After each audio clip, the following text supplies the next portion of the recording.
வணக்கம். தாயின் மணிக்கொடி சொல்லுது ஜெயஹிந்த். தாயகம் காத்திட தன்னலம் போக்கிட சொல்லுக ஜெயஹிந்த்.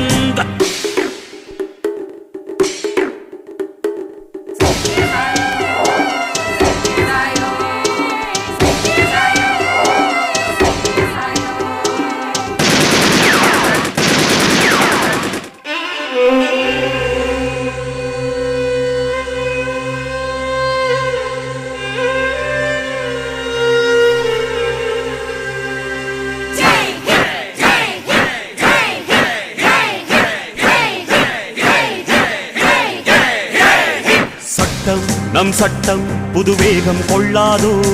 வேகம் இருந்தால் தான் வெற்றிகள் உண்டாகும். மண்ணில் நம் மண்ணில் புது சக்தி பிறக்காதோ. சக்தி இருந்தால் தான் சரித்திரம் உண்டாகும்.